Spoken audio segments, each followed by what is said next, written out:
The notification arrived before sunrise. Rowan Hale reached for his phone with sleepy eyes, expecting another routine system alert from the company that had shaped almost every day of his adult life. Instead, 6 words stared back at him. Employment status update. Immediate action required. He smiled to himself.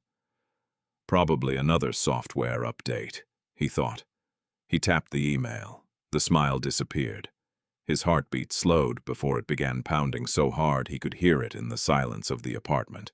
The message thanked him for his 7 years of dedicated service before informing him that his position had been eliminated as part of an AI-driven organizational restructuring.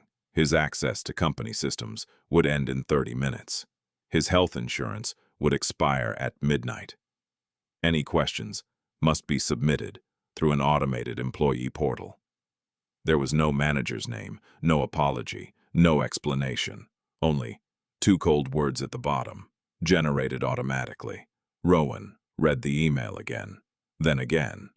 7 years, reduced to a message that probably took less than 3 seconds to create. His fingers trembled as he called Gavin, straight to voicemail. He called again. Nothing. He sent a text. "Please tell me this is a mistake." No reply. A knot tightened in his chest as he threw on yesterday's jacket and rushed toward the office, convincing himself that once Gavin saw him, everything would be fixed. After all, this wasn't just his CEO. This was the man who had shared his home, his dreams, and nearly 4 years of his life. But when Rowan reached headquarters, the glass doors opened for everyone except him. His security badge flashed red. Access denied. The security guard standing inside was someone Rowan had personally trained years earlier. Their eyes met for only a second, before the younger man looked away, unable to hide the shame on his face. In that moment, Rowan realized something far more painful than losing a job.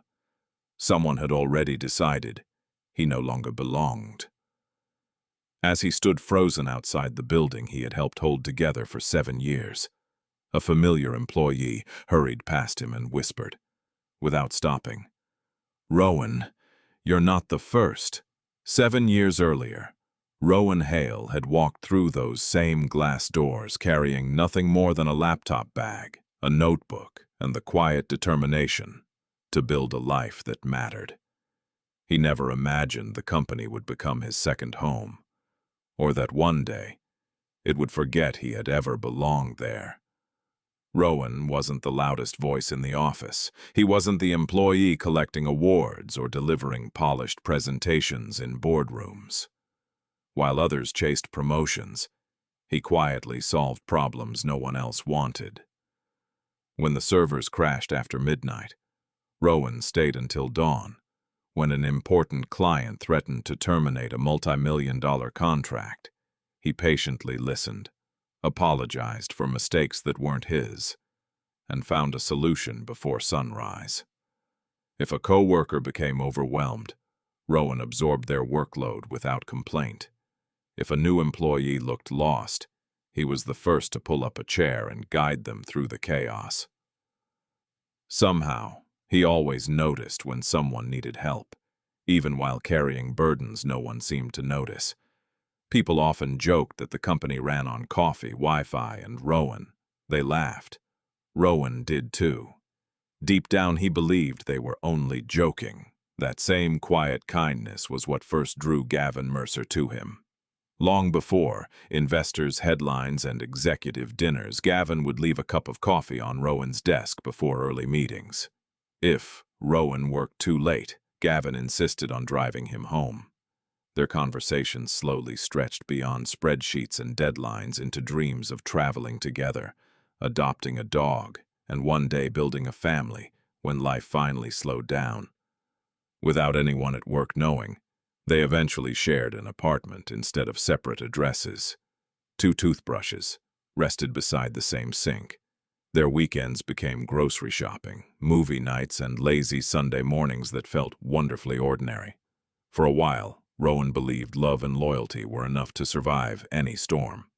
Then, During an all-hands meeting, the board announced the arrival of a new executive who would transform the future of the company through artificial intelligence and operational efficiency. The room erupted into applause. Rowan glanced at Gavin. For the first time in years, Gavin applauded louder than everyone else. Rowan couldn't explain why, but a quiet feeling settled in his chest. Some storms never announce themselves. They simply smile before they arrive. Declan Royce entered the office the following Monday as though he had rehearsed every step. His tailored navy suit was flawless. His shoes reflected the lobby lights like polished glass. Even his smile seemed carefully measured, warm enough to appear approachable, yet distant enough to reveal nothing about the man behind it. The board introduced him as the company's new Chief Operations Manager. "Declan will help position us for the future," one director announced proudly. "Artificial intelligence will eliminate inefficiencies, streamline decision-making, and ensure every choice is backed by objective data." The room applauded again. Rowan noticed something different. Declan never looked at the employees. He studied them, like someone silently deciding which pieces belonged on the board and which could be removed. Within days, meetings changed. Managers no longer discussed people. They discussed metrics. Conversations that once centered on teamwork became presentations filled with colorful graphs, productivity scores, and predictive algorithms. Every decision seemed wrapped in polished corporate language that sounded intelligent while saying very little. "We're optimizing. We're increasing efficiency. We're reducing redundancy." The words echoed through every hallway. Then people began disappearing. One veteran accountant who had worked there for 18 years packed her family photos into a cardboard box before lunch. A customer support supervisor Rowan had personally trained was gone by Friday afternoon. Entire departments quietly merged without warning, leaving the remaining employees staring at half-empty rows of desks. Every farewell carried the same explanation. The data recommended restructuring. Nobody questioned it. After all, who argues with numbers? But Rowan couldn't ignore what he was seeing. The employees leaving weren't lazy. They weren't underperforming. Many were the very people others relied on when everything went wrong. One evening, after another painful round of layoffs, Rowan found Gavin alone in his office overlooking the Seattle skyline. "Can we talk?" Rowan asked gently. Gavin closed his laptop with visible reluctance. "I don't think this is making the company stronger," Rowan said. "We're losing the people who built this place. They're more than numbers on a dashboard." Gavin sighed. "I know this is difficult." "No," Rowan replied quietly. "I don't think you do." For a moment, silence settled between them. Then Gavin spoke the words Rowan would replay in his mind for months. "You're resisting progress." The sentence landed harder than any insult. Not because it was cruel, because it came from the one person Rowan believed would always choose people over profits. The next morning, Rowan walked past Human Resources and overheard Declan's calm voice through the slightly open door. "One question," he said. "Who's been here the longest?" Without hesitation, someone answered. "Rowan Hale." Declan smiled. It wasn't the smile of someone who had found an employee. It was the smile of someone who had found a target. After Declan arrived, the changes inside the company were impossible to ignore. The changes inside Rowan and Gavin's home were quieter.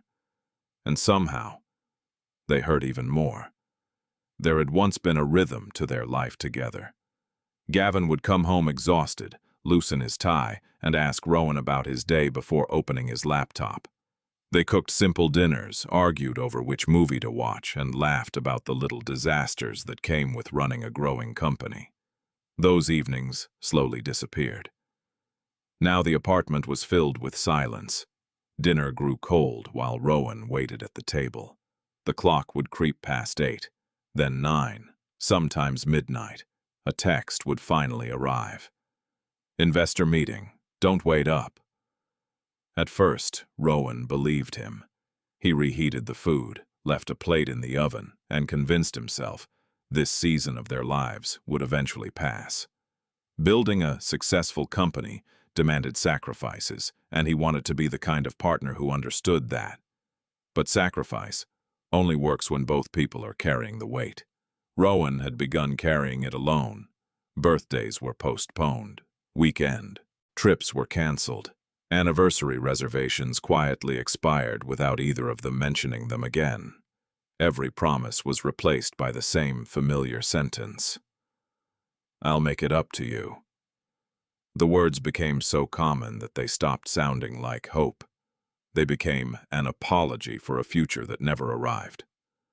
One rainy evening, Rowan found Gavin sitting at the kitchen island, surrounded by investor reports and financial forecasts. The untouched dinner on the stove had already gone cold.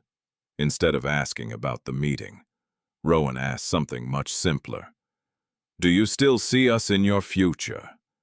Gavin didn't answer immediately. He rubbed his temples before staring at the spreadsheet spread across the counter. "I'm trying to save the company," he finally said.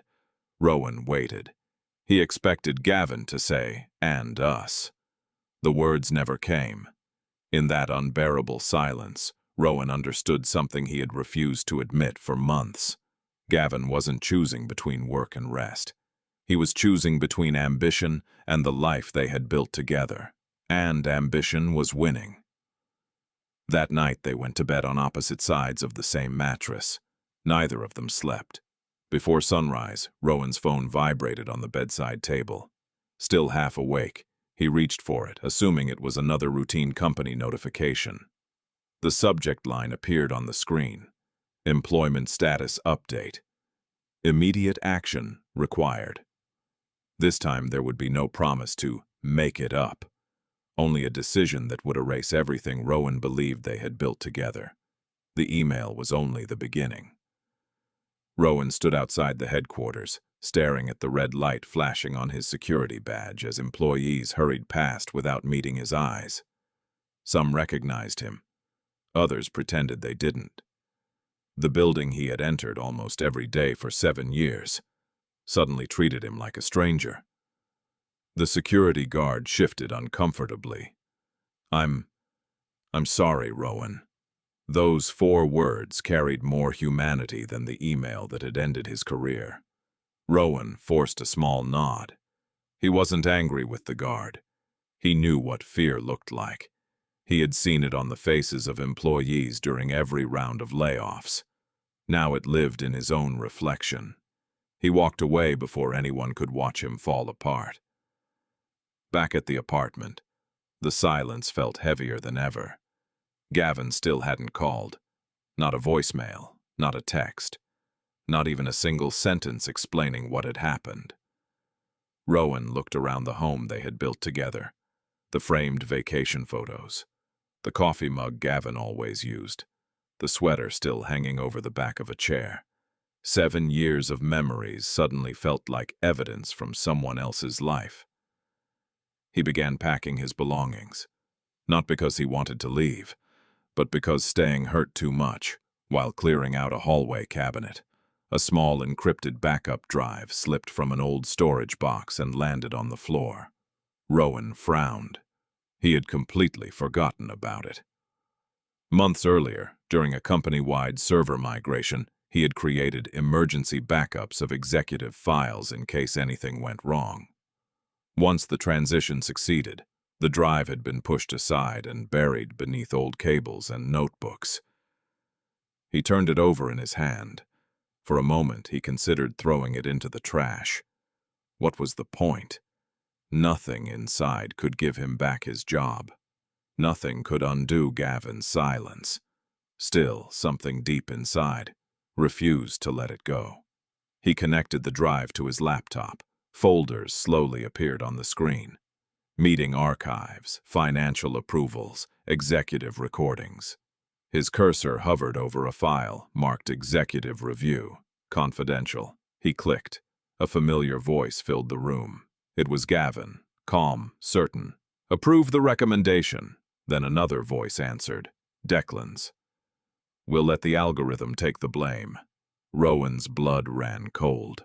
Rowan sat frozen as the recording continued to play. His fingers hovered over the keyboard, but he couldn't bring himself to stop it. He needed to know, even if the truth destroyed whatever hope he still had left. Declan's voice remained calm, almost reassuring. "The recommendations will appear completely objective. Employees won't question a decision made by artificial intelligence. Most people trust technology more than they trust people." A few seconds of silence followed. Then Gavin spoke again.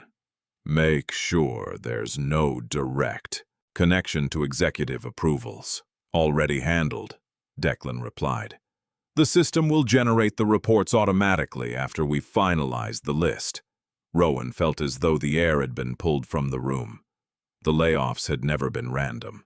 The software hadn't identified underperforming employees. The decisions had already been made. The algorithm simply dressed those decisions in numbers, charts, and polished corporate language until they looked fair. With trembling hands, Rowan opened another folder, then another. Performance evaluations, promotion records, internal audit reports. Every document painted the same horrifying picture. Employees who questioned executive decisions had mysteriously received lower performance scores. Managers who challenged Declan's restructuring plans suddenly appeared less adaptable, according to the system. Promotions were quietly redirected toward employees who never questioned authority. The artificial intelligence wasn't making decisions. It was hiding them. Every spreadsheet exposed another lie. Every recording erased another excuse. For years, Rowan had defended the company whenever friends criticized corporate leadership. He believed difficult decisions were sometimes necessary. He believed Gavin carried burdens no one else could understand. Now he realized Gavin hadn't been trapped by the system. He had become part of it. The betrayal wasn't that Rowan had lost his job. It was that the man he loved had allowed honesty to become expendable. Hours passed without Rowan noticing. His apartment grew dark as evening settled outside the windows. Finally, his laptop chimed with a new notification. An email. No sender's name, no subject line, only a single sentence. "You aren't the only one who knows the truth." A second message arrived almost immediately. "If you want to expose them, don't trust anyone inside the company. They're already watching you." Rowan stared at the screen. Whoever had sent the messages knew about the files, which meant someone else had survived, and someone else was still willing to fight. For 3 days, Rowan ignored the anonymous emails. He had spent years trusting the wrong person. He wasn't ready to trust a stranger. Instead, he buried himself in the evidence. Every recording was cross-checked. Every financial report was compared against internal emails. Every manipulated performance review revealed another employee whose career had been quietly sacrificed in the name of efficiency.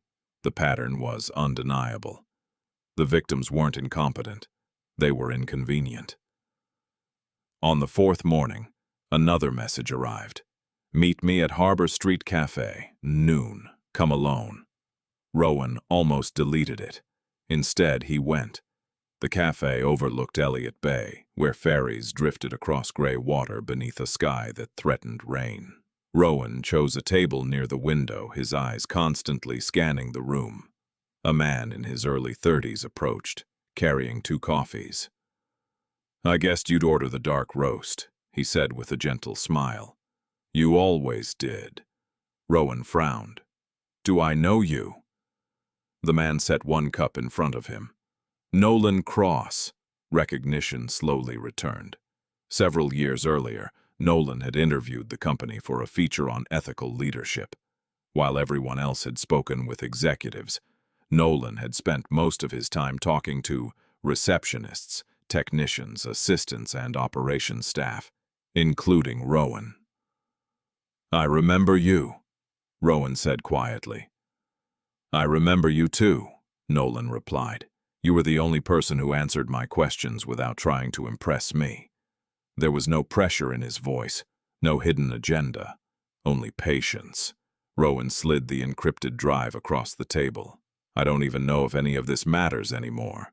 Nolan didn't reach for it immediately. Instead, he looked Rowan in the eyes. "What happened to you matters," he said.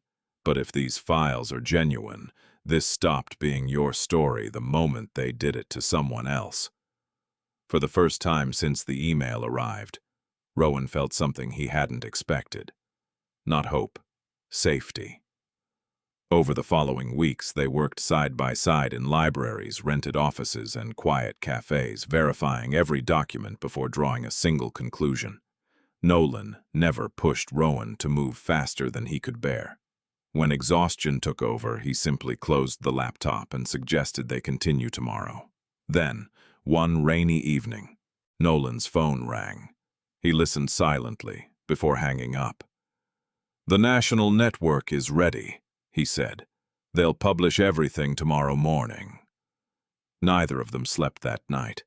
By sunrise, the truth would belong to the entire country. At exactly 8 o'clock the next morning, the first headline appeared. "Tech giant accused of using AI to hide wrongful terminations." Within minutes, every major business outlet was carrying the story. The recordings, the altered performance scores, the manipulated algorithms, the secret executive approvals. What had been buried inside encrypted files was now being examined by millions of people. The company that had once celebrated innovation was suddenly answering questions about deception. Employees began speaking publicly. One former manager admitted she had been pressured to approve evaluations she knew were false. Another described watching loyal co-workers disappear, while executives insisted the system made the decision. Investors demanded emergency meetings. Government regulators announced formal investigations. The board suspended several senior executives pending review. Then came the news everyone had been waiting for. Declan Royce had resigned. No farewell, no public statement. He simply vanished. But Rowan felt no satisfaction. Declan had never acted alone. Later that afternoon, Gavin appeared on every television screen. Gone was the confident CEO, who had charmed investors with promises about the future. His suit was wrinkled, his eyes were tired. Standing behind a podium surrounded by reporters, he insisted the company had always acted in good faith. The words sounded empty. For the first time, people interrupted him instead of applauding. Questions came faster than answers. "Did you approve the layoffs? Were employees deliberately misled? Did artificial intelligence make these decisions, or did you?" Gavin hesitated. That single moment of silence said more than any prepared statement ever could. As the cameras continued rolling, Rowan quietly turned off the television. He wasn't interested in watching Gavin fall. He had spent too many years watching himself disappear. His phone vibrated. It was a message from a former co-worker. "Thank you. I thought I was the only one who believed I hadn't failed." Then another arrived, and another. For the first time since losing everything, Rowan understood something that no title, promotion, or relationship had ever taught him. His value had never belonged to the company. It had always belonged to the person he remained when everything else was taken away. A week later, someone knocked softly on his apartment door. Rowan opened it. Standing in the hallway was Gavin, alone, without security, without cameras, without the company that had once made him feel untouchable. For several seconds, neither man spoke. The silence between them carried 7 years of shared mornings, forgotten promises, and 1,000 conversations that would never happen again. Gavin looked older than Rowan remembered. Not because of time, because regret had a way of changing a person's face. "I didn't come here to ask for my job back," Gavin said quietly. I know I don't deserve that. Rowan folded his arms but said nothing. I came because I owe you the truth. His voice trembled. At first, I believed Declan's plan would save the company. Every difficult decision was supposed to protect everyone else. Then the investors wanted more cuts, more growth, more profit. Each compromise became easier than the last. He lowered his eyes. I kept telling myself I'd fix it tomorrow. Rowan finally answered. But tomorrow always cost someone else. The words hung in the air. Gavin nodded. It cost me you. No, Rowan replied softly. You lost me long before that email. Neither accusation nor anger filled his voice, only acceptance. That hurt far more than shouting ever could. From the kitchen, Nolan quietly stepped into view. He didn't interrupt or challenge Gavin. He simply stood nearby, his calm presence reminding Rowan that real love never demanded he abandon his dignity to keep it alive. Gavin noticed him and managed a faint, bittersweet smile. I'm glad you aren't alone anymore. So am I, Rowan answered. Gavin extended his hand, then slowly let it fall. Some relationships couldn't be repaired with apologies. Some endings existed to protect the person who survived them. After Gavin left, Rowan watched the elevator doors close and felt something unexpected. Not victory, freedom. Months later, Rowan accepted a position with a nonprofit dedicated to promoting ethical technology and fair workplaces. His experience became a voice for employees who believed no one would ever hear them. Nolan remained by his side, not as someone who rescued him, but as someone who respected him. Rowan eventually realized the greatest lesson of all. Artificial intelligence had never destroyed his life. People did, and people also had the power to choose compassion instead. That choice would always matter more than any machine ever could. People spent months arguing about artificial intelligence. Some blamed the software, others blamed technology itself. But Rowan had lived through the truth. A machine had never looked into his eyes and decided his loyalty no longer mattered. A machine had never broken a promise over dinner. A machine had never chosen ambition over love. Those choices belonged to people. Technology simply carried out the instructions it was given. In the months that followed, companies across the country quietly reviewed their hiring practices, performance systems, and automated decisions. Executives who once believed efficiency could replace empathy began asking a different question. Who is accountable when a machine delivers a human decision? For Rowan, the answer had never changed. Leadership was never about making the easiest choice. It was about making the right one, even when it came at a personal cost. Looking back, he no longer wished those 7 years had never happened. They had taught him the difference between being needed and being valued, between loving someone and losing yourself for them. Beside Nolan, Rowan slowly built a quieter life, one where conversations mattered more than calendars, where honesty mattered more than appearances, where no one had to earn kindness by sacrificing their dignity. Some scars never disappear, but they no longer have to define the future.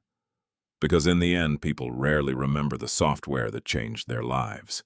They remember the person who stood beside them when everything else fell apart. And perhaps that is the greatest lesson of all.